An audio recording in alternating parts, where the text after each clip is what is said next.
Азаттық дегеніміз ол азаматтардың құқықтарының қорғалуы. Әрбір сотта, әрбір мекемеде азаматтардың ойы, пікірі, құқықтары биік болу керек. Бұл біздің басты міндетіміздің бірі. Енді ең үлкен мәселеге келейік. Біздің қазақтығымыз. Біз дүниеге қазақ болып келдік. Қазақ болып қалуымыз қажет. Мына жаһанданған заманда дүние өзгеріп келе жатыр.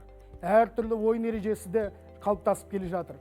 Бұл жерде біздің басқадан өзгешілігімізді сақтап қалуымыз керек. Ол өзгешілігіміз біздің ұлттық кодымыз, біздің дәстүріміз, тіліміз, діліміз, рухымыз.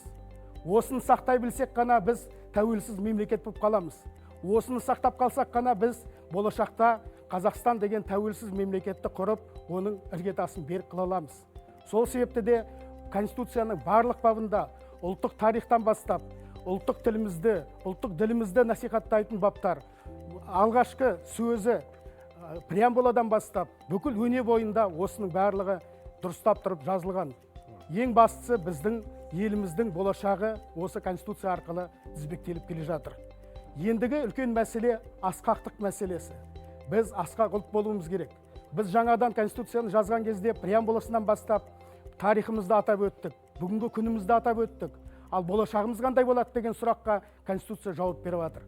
Біз тұңғыш рет Конституциямызда инновация, білім, ғылым мәселесін үлкен мемлекеттік саясаттың негізі деп таныдық.